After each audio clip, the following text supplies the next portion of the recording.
probably about 2 years into our forming our state commission here, because we did, as I said earlier, we started ahead of time.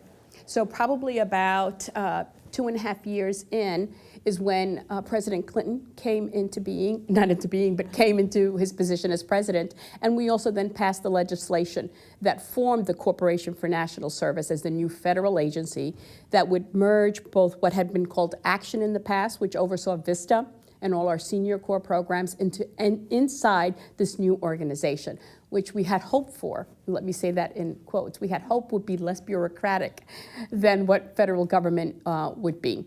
And so at that point in time, I was asked if I would leave the Michigan Community Service Commission and come to DC to head up a subunit within the corporation, which was the unit that would give out all the money to state commissions and national nonprofits. So when I was there, we had a pool of about $426 million that we subgranted to state commissions as an entity by which we would do this.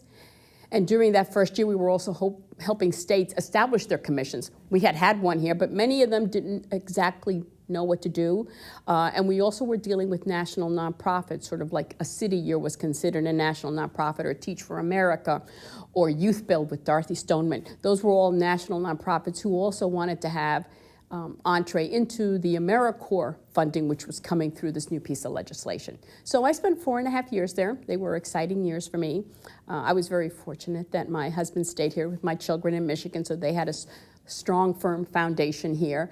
And it was exciting to see states move to a new level of engagement.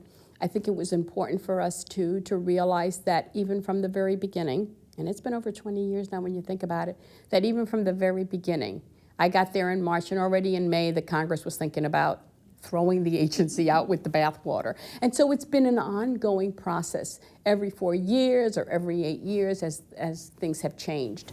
To see the struggle that really, and we have really small pots of money when you look at the bigger picture, but it has been the only pot of money at the national level that looks at the fact that citizen service or service learning in K-12 schools can have such a long-lasting impact.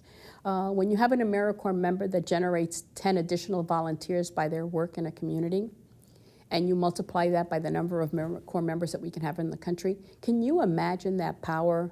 And we're dealing with small pots of money. We're not dealing with, a $10 million gift that we're giving out, Most of the grants, while there might be one or two that might be high, maybe $1 million or so for national nonprofits, many of them are $250,000, which in many cases that could mean a lot of money to some people, but not when you're trying to establish a core of individuals committed to a community's needs, whether they're in literacy or in homelessness or in housing. Habitat for Humanity is another big example for us too. But it's also in giving them an opportunity to say, you know what, I can dedicate a year of my life. I don't have to worry. Even though, remember, a stipend is minimal. It's about $11,000. It's not, nobody's making $20,000 a year here. But they're given the opportunity on equal footing.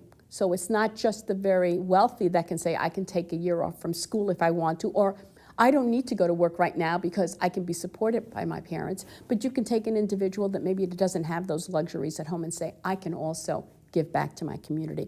And so I think we have found that national service has been a tool that can really invigorate, it can empower, and it can really bring about change in community when we have strong nonprofit partners in the field that are dedicated to that work and realizing that dedicated time by individuals that give of their time, talent, and treasure to a community will make a big difference. And we're seeing this not just in Michigan, we're seeing this across the country, where programs have had major impacts.